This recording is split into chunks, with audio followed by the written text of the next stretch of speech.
She Loves Herself with Jill Ritchie, showing you how to embrace vulnerability and unearth your power within. We are back for season 10X of She Loves Herself, the podcast. And this season, we are in collaboration with the incredible Intuitive Psychology Association. Yes, the Intuitive Psychology Association is my other business. But this time we are joined by my business partner and co-founder, an incredible friend and psychologist, Sarah Gregg. Sarah Gregg is no stranger to the She Loves Herself podcast. In fact, this podcast has been running for 4 years this year, and Sarah has appeared on the podcast a number of times.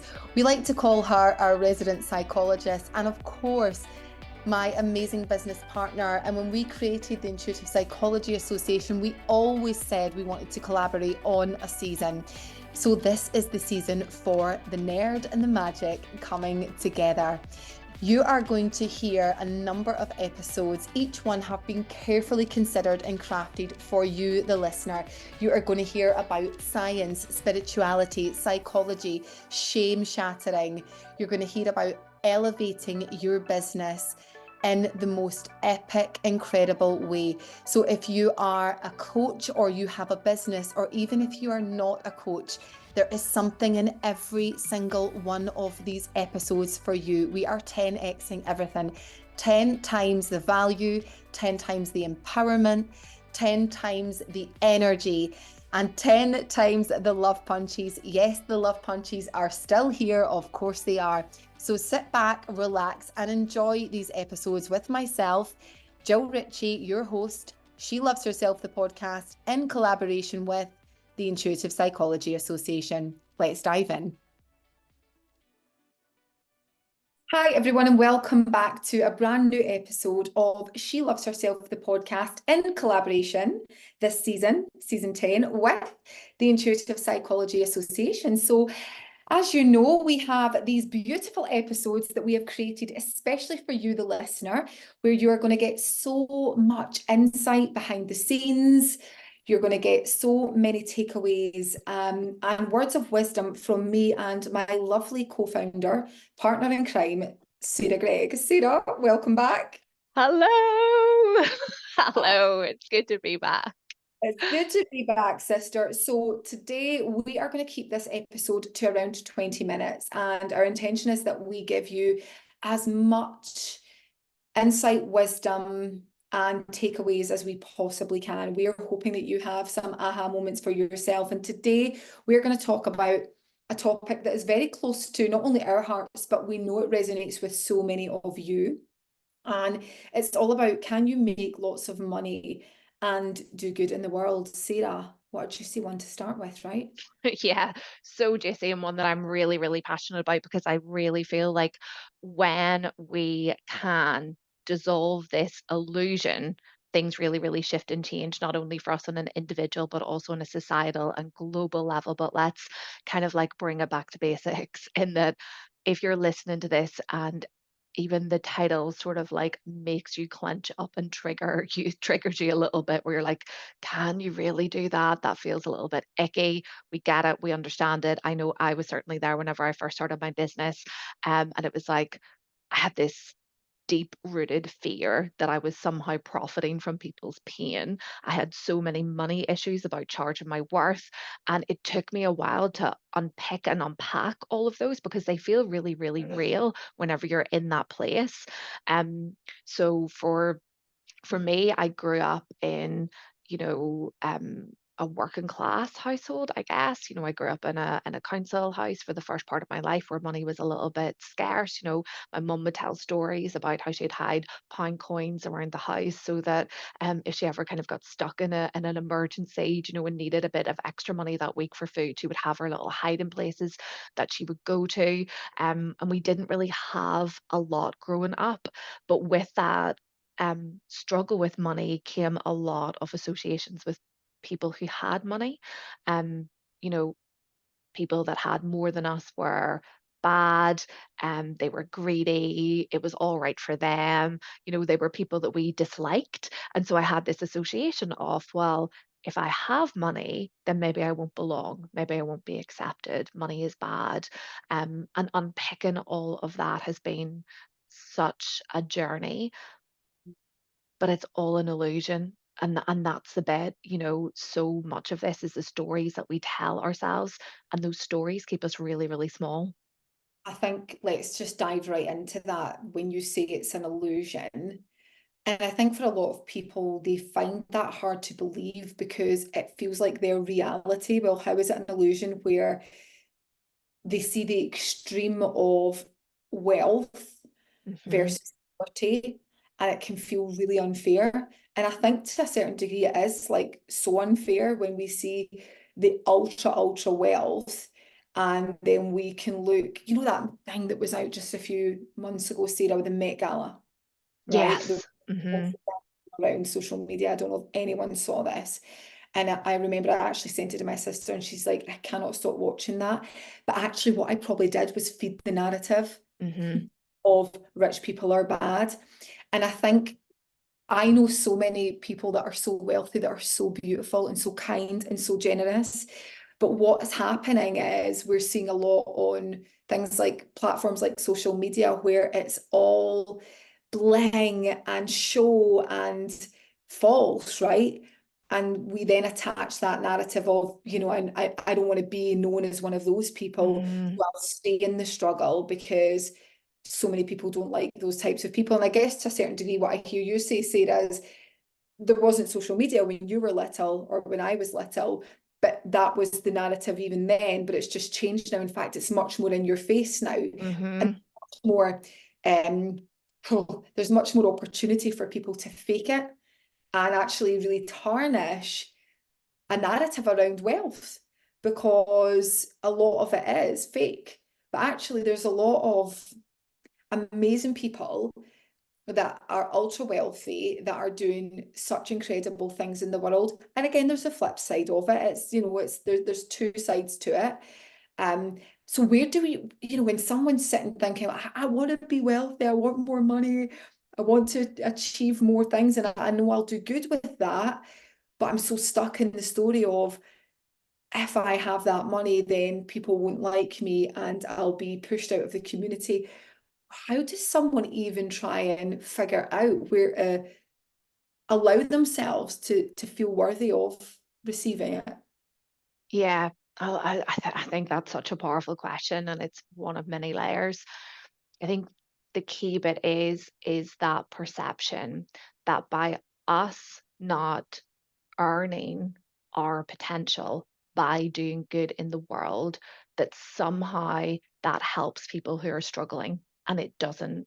You not earning your potential through good, doing good in the world does not help in any way at all that person who is disadvantaged and impoverished, or that person who is suffering in the world. It does nothing for them. So you're Yes. self-sacrificing for no reason. And in fact, when we can take a step back and look at, how does the world work? Is this the way that the world should work? Is this the way the economy should work? That it's okay for big oil and gas companies to pollute and profit off the planet? Is it okay that we have unethical companies who don't pay, wages to people, who, keep people down and they profit off them? Why is that okay? But me actually doing something that is really, really good in the world, that has a positive effect and a positive impact on society, on individuals' lives, that changes them. What if the world changed in a way where we valued that? What if the world changed in a way that we valued people, that actually enables society to thrive? And then the question comes, how do I become part of that change? And I know when we formed IPA, that was a big part of it, was we.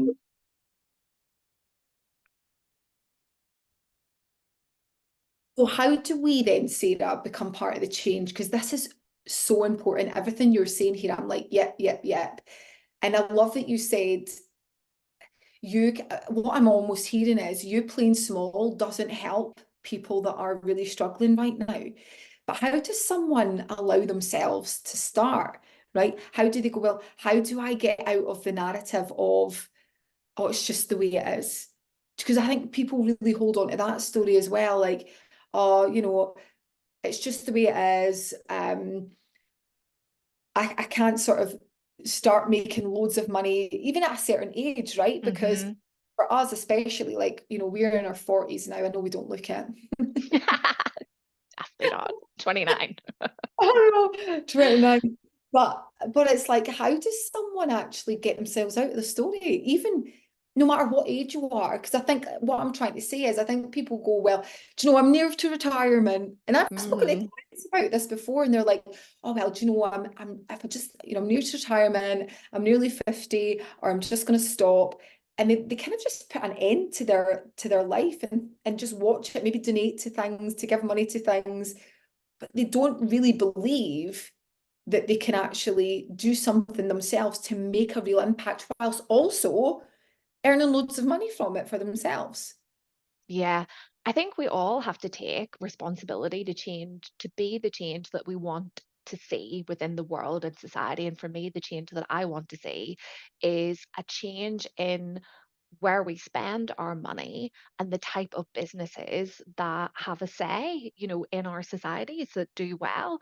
And whenever I think about me, and my money goals, and when I think about our students within the Intuitive Psychology Association and what I want them to achieve, I see them being, and us collectively being, the change that we want to see in society, which is businesses who are aligned, who are authentic, who are acting for the greater good, being rewarded in terms of the financial sense. I see it being, I want to be an inspiration for my little sister, for my nieces. I want to change the way that women traditionally are taught, that we should be rewarded for our services. Oh, you're a caregiver, oh, that's natural, you should just do that, you should just help people in society, but like don't dare ask to be financially rewarded for it. When you are an expert and a professional in your field at creating significant shifts for people on an individual level, when you can change lives so that people parent differently, so that they can step into their potential, so that they can feel happier, why wouldn't we reward that financially? Why wouldn't we want more soul-led businesses who do good in the world, being the businesses that shape our society? That's what I want. And I think, um how sad is it as a society if we don't value that? How sad is it that we don't value that within ourselves and think, actually, um my doing good in the world, I can do that and have an abundant lifestyle and feel fulfilled on every single level. And I can also have that financial abundance to, like, we were talking about this morning, Jill, to have experiences, incredible experiences in this life, to travel with our families, to, if we want to set up charities, or, help those people who are maybe disenfortunate, uh, disempowered, or be that voice for people, if we want to learn and train and see the world and make the most out of this, like, one time on earth, then, money is required and money is energy. But why can't we have it all? And I think that's the illusion that we have to shatter. You can have a deep sense of fulfillment and feel abundant in your life on every level, and you can have the abundance in terms of money as well. And I think that's something that we have to shift for ourselves and for our children and for future generations. Oh, I love that you said that, shifting it for our children, shifting it for future generations, because it's not it's not just you in the here and now, it's the legacy that you leave. It's actually the footprint that you leave in the world. Because when you're not here, like, surely you want to have made an impact. Like, and I'm not saying that you can't make an impact in other ways, but I know that everyone has something about them. I know Hmm. that because, and I know we've all been put in boxes, we've been educated at school, the system, all of that. If you're not this, then you're that, and you're labeled with all this stuff. But I need to tell you, like, that does not need to be your story. And no matter who you are, what age you're at, I'm not saying, and I know that some people maybe are definitely more privileged than others. they can set themselves up with a business. But if you want to make an impact in the world, what you first need to do is unlearn everything that you've learned. And actually, you can do that for free. Like, there is so much free content like this. There is so much information out there in terms of podcasts. There is so much free content on YouTube. When I first started, Sarah, I started with a beginner's guide to meditation, a 30 days beginner's guide to meditation on YouTube. I listened to podcasts at the start. Then I invested in coaches to help me go much deeper. But at the start, I didn't. I needed to sort of dip my toe in the water. I did some free courses, and I knew then that I had that sort of pull towards like what was my true authentic path. But everyone can start. Like, a lot of the time, and I'm saying this with absolute love, a lot of the time we have excuses as to why we can't. And I want to just encourage you to really think about for yourself where you are using excuses as the reason not to do it.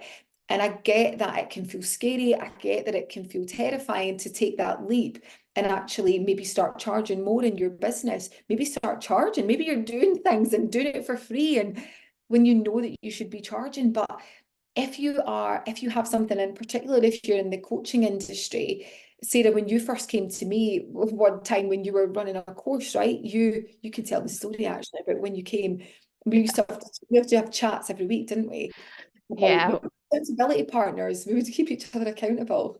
we did. And I had huge money blocks whenever I started because I felt quite comfortable, I guess, with corporates because I knew that they had money and somehow that felt detached from me. They could afford it, they were businesses, I could charge them comfortably because, you know, it wasn't personal. And then when I started doing more work with individuals and I was pulling together a particular course and I went to you and I was like, I think it's like I've really thought about it and I've leaned into it and intuitively I feel it's like £200. And you were like, what? And I was like, no, it really feels in alignment, and that's where sometimes like fear can take the place of like intuition. And Uh, you were like, break it down for me, like, so you've achieved all of this, but your expertise and you genuinely think this is worth 200. And I was like, I could see it, like, just that other person seeing you from an outside third kind of like, perspective. I was like, you're right. That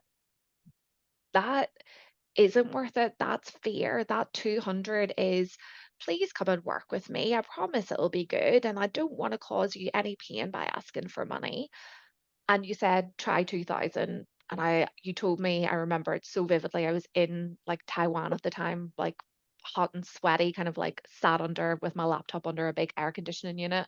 And you were like, you told me, go and practice it, say it over and over again, and then come back to me like next week. So I came back and I was like, yeah, that actually feels way more aligned. And you know what? Not one person questioned that price. Not one person. And it was full of value. And I think that was a real shift for me in terms of holding myself as an authority and an expert.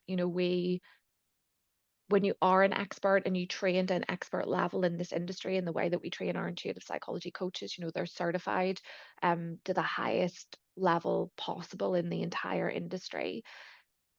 You can charge your worth because what you can create in a short space of time is so valuable. And actually, a lot of clients will tell you what you do for them is priceless because you change their lives, on an incredible level. But the only person that can decide and charge their worth is you. You're the only person. And you have two choices. You either train like the coach you would hire and charge what you know that you that you're worth, or you spend the rest of your time in the struggle story of that's too much money, no one will ever pay for it, who am I to charge that, I'll just do it for free and that somehow makes me a better person. Does it, or does it devalue you and your services? you know.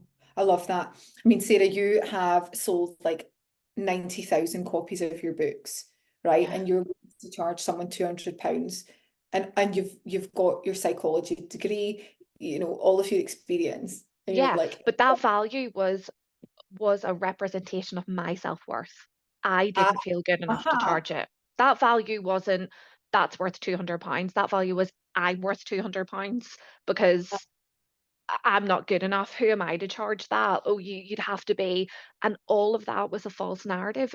No part of that was true. And you have a different story, which I'm like really interested in because in some ways you made that leap a lot sooner than me. You went, no, I'm charging that and I'm worth it. And you kind of confidently put your stake in the ground. So how did you do that? She loves herself with Jill Ritchie. Hey everyone, I am quickly interrupting this episode to tell you how you can win a £10,000 giveaway with the Intuitive Psychology Association and She Loves Herself podcast. To celebrate season 10X, we are giving away a fully funded place training with the Intuitive Psychology Association this October, which means your fees are fully funded on us. So if you have ever thought about training with the Intuitive Psychology Association, if you would like to up level, upskill and become an intuitive psychology coach with us, which means you are fully accredited to the top level of coaching, then this is the competition for you.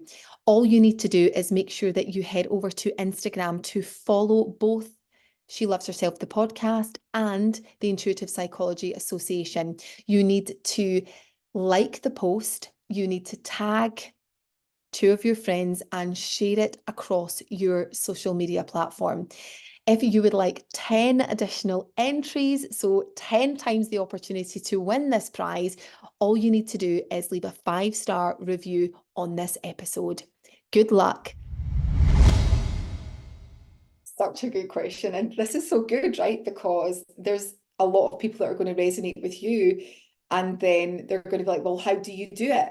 And I'll be honest, I remember when I first started, right? And I was training as a coach and I'd come from corporate, but I had to make it work, Sarah, because there was no plan B for me. Mhm. Like, so there was no option for me not to make it work. And I remember thinking, oh my goodness, listen, and anyone listening to this, I had so many limiting beliefs. I remember going on my training calls, shaking. I used to think, someone said this to us the other day, but I remember thinking, I'm just going to like switch my laptop off and pretend I had a power cut because I was that scared. I was that scared of like going on these calls because I honestly believed everyone knew more than me, everyone was better than me. I did, but I also didn't. So deeply at the time, I was like, I know I've got something really special here. Now, I know like people might laugh as they listen to that, but I knew I was good. I knew I was super intuitive. And I also knew I wasn't the same as everyone else. And I don't mean that in an arrogant way. I Mhm. just knew I wasn't the same as everyone else. I wasn't here to play at it. I wasn't here to do surface level. I knew I needed to get under the guts of everything because that's who I am. I like to get into the guts of it all. And so I had invested my money and I didn't have a lot because I didn't get a big redundancy package. I hadn't worked in the bank a long time in that particular bank. So there wasn't this big, massive package for me. So I had no plan B. I was like, I've got a little bit here.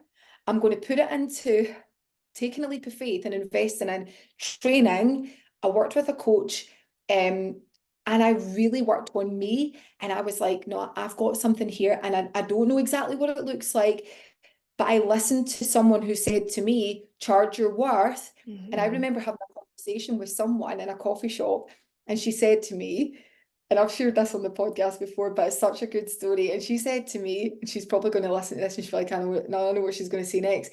And she said to me, you won't get someone to pay you £100 for a coaching session round here.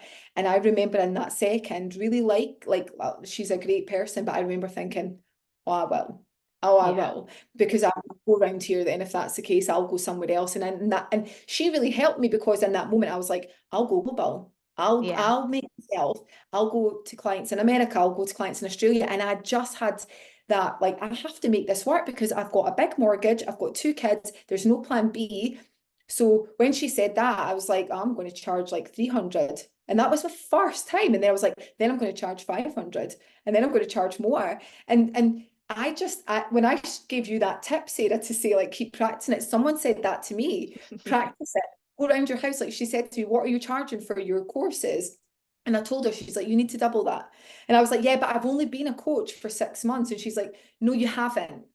You have been Hmm. a coach, a manager, a mentor for 20 years in corporate. You don't just have 6 months experience there. You have so much experience. So it's not just the 6 months of being a coach, it's this. And I already felt like I was charging like edgy prices. And she told me to double it and I had to practice it. And that's why I passed it on to you. And I did it and I got it. And do you know what? I attracted so many amazing clients because these were like the dream clients, and people talk about that. And I think Hmm. sometimes when you go in low, and I mean this with love, you attract clients that are very needy and demanding of you, and you end up over delivering and exhausting yourself. Um, and you want to work with the most amazing clients that you can work with. When people see the value and when you're confident in the results that you can get them, and that only comes with experience, I believe, in training. Like we Yes. talk about IPA, you can be sure when you train with IPA that you are elite. Like, Hmm. and I don't mean that in a wanky way. I mean it and it's fact, right? Anyone that trains with us, Sarah, they have done multiple training courses. They've accredited as a coach already, some of them. They've trained in NLP, they've trained in hypnotherapy, psychology. They come and they train with us and they're like, this is absolutely mind blowing. I thought I knew a lot until I came and I trained with you. And so when they come out of that training, they have that confidence of no one can touch me in terms of what I can deliver and the results that I can deliver for my clients. And so for me, Sarah, when I started to get those results really quickly, like in 1, 2 Hmm. sessions, people were saying to me, oh my God, like I've worked with coaches for years and I've never got what I've got from you in 2 or 3 sessions. I was like, I'm amazing. Like I'm really good Yeah. at what I do. So the price, it was like, I didn't even really think about it then. And I think, but that did come from really doing the training. Like I did my Hmm. training, but then I did more. I invested more. I was like, who are the best people in the world and how do I learn from them? And I was willing to really absorb all of that. I didn't just do one course and think I knew it all. I was like, how do I create the most exceptional results with people in the world? Right, I need to learn this. I need to master this. And that's what I did. And I think for anyone out there, I do good in the world, and so do you, Sarah. Not only Yeah. do we do good, I get messages still from clients from years ago. People will stop me at events or if I'm out somewhere and they'll be like, even things like the podcast, Yeah. these stuff that you help. So the title of this is like, can you earn money and do good in the world? The answer is yes, but you need to get out of your own way. You need to train, you need to master the skills that you need so that you have the confidence. Because as Sarah shared, she had low self-worth that actually I can't charge that. But Sarah, when you started to uncover the work for yourself, you're like, hold on, this is a Yeah. false narrative. Yeah, and it's not until you kind of go to that shadow part, which is what we train our coaches in, and you really do that like deeper work and you unpick and you unpack it. And I think if you don't do that, then you're always confined by that story. You will be that story and you will embody that story and you will always be the person that either doesn't make the leap and stays, in the job that they don't really like, but it pays well and it covers the bills, or you'll be that person that dabbles in coaching, and then goes, oh, nobody would pay it. And, you self fulfill it. Or you lean in, you do the personal growth work, which our coaches are doing that now. It's a period of like personal and professional like transformation. The personal in so many ways is so deep and so harrowing for like so many of them. And it was for me, go into that place of actually the realization of all of these stories and narratives and essentially lies that I'm telling myself is from fear and it's from low self-worth. And actually, um, I can charge more and clients are willing to pay more. And the results that I can get in a short space of time changes their lives. So a couple of months with me, a couple of sessions with me, the ripple effect that it has on them is incredible. And you can't put a price on that. And I think what I hear from you and the way that you describe it and the shift change, it took me longer to get to that point, definitely, is that stake in the ground determination and treating it as a profession, not viewing it as a hobby, not viewing it as something that would be nice to do, but actually like with authority, getting to the place that we both are, which is I'm here, this is what I do, and I have confidence in my ability to do it. The minute that I did that, I was working with big corporates, I did a keynote for Vitality Health down in London. I've worked with the NHS. I was doing then guest speaking slots at Queen's University in Belfast, Ulster University. I do frequent work with them now? And that came from the moment that I took myself seriously. The minute I took it seriously and went, actually, I'm good at this. I love this. I'm an expert in this. And actually, I know that I can create the results. I've got evidence of that. Here I am. This is what I charge. This is what I do. And I'm totally unapologetic about it. Yeah, I Everything love. shifted. And it does. You need to decide. You need to stop playing at it and realize that actually, are you doing good in the world by staying small? Are you really? Like, who are you helping? Because you aren't helping yourself. Are you helping the people around you? And again, I'm saying this from a place of love, but Hmm. it's the truth. Like, who are you helping when you're not stepping into your fullest potential? Because there is so much good that you can do. We need money in the world that we live in, but by you experiencing, having these amazing experiences that you deserve to have with your friends, your loved ones, your family, and then being able to give back. We give scholarship places with an IP. We would not be able to do that if we weren't charged. If we Yeah. weren't being able to charge, we wouldn't have a business. IP wouldn't exist. We would not be able to have the impact that we have in the world, and we're just getting started. And I think for anyone that is sitting here as a coach or want to be a coach, or you're in that space, get out of your own way. You really need to sit down and understand, like, am I being honest with myself? Am I playing small? Am I living in my story? And what is the first step that I need to take today to get out of that? It just takes that first step, and then the other one, and then another one, and another one. And then it's that compound effect over time. But you can do it quickly. And we're gonna talk about this in another episode, Sarah, where we're talking about quantum leaping. Hmm. But for now, I think we wrap up with understanding that you playing small does not serve the world. It Yeah. serves it serves no one. It is time to rise, to really look at the experience that you have, perhaps the qualifications that you have or don't have. Where are your gaps? And how do you start to fill those gaps? You are your best asset. So how do you make sure that you have everything you need to put your stake in the ground? Remember, done is better than perfect. You don't need to wait for perfection. Just get started. Yeah. Yeah. I think that is so powerful. And I know one thing that really helped me was writing down my money story, like unfiltered, and then reading it back and asking myself, is this true? Is this really true? Because sometimes when you write it down, you realize how ridiculous it is. You Yeah. kind of go, wow, like that's really what I think, because perception is reality. And if your perception is it's hard, it's a struggle, Will someone like be me doesn't get to have money, people with money are kind of bad, I won't belong, it'll change me as a person, then your reality will be reflected back to you in that way. But what's more yeah. empowering to believe, and how do you change it? And please change it, change it for you, change it for those around you, For the because we need world. more people doing this work in the Doing good, world. not big oil companies and all these people that are earning money that are polluting the planet. Well, I Let mean, look up the profits of like BP or energy companies, and like and tell me that there isn't enough money in the world. Tell me that we don't need to change how we value um businesses within society. Like, be that change that we need. We desperately, desperately need more good businesses doing good in the world. boom. And on that note, let's leave it there.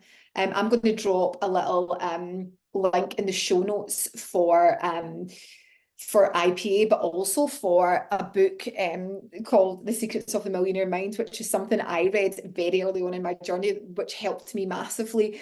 And T. Harv Eker actually said in the book, more money doesn't make you an asshole. If you're an asshole, you're just more of an asshole if you have more money. If you're a good person, you become an even better person when you have more money. And I love that because I've become better because I am happier and I am able to have experiences that were on my wish list and dream list years ago, Sarah, and I know you feel the same. Yeah.